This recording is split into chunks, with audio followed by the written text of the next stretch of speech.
Hi అండి. ఇవాళ simple and tasty అదేవిధంగా మరుసటి రోజుకి కూడా చిక్కపడిన ఉండే పాయసం ఎలా చేయాలో చూద్దాం. ముందుగా అయితే స్టవ్ పైన ప్యాన్లో 2 టేబుల్ స్పూన్ నెయ్యి వేసుకొని కిస్మిస్ జీడిపప్పు వేసుకొని ద్వారగా గోల్డెన్ వేపుకొని తీసి పక్కన పెట్టేసుకోవాలండి.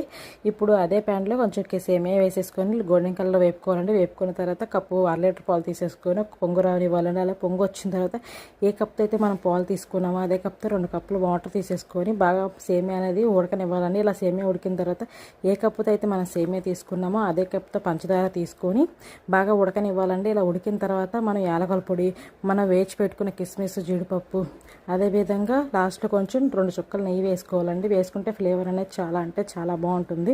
మీరు ట్రై చేయండి.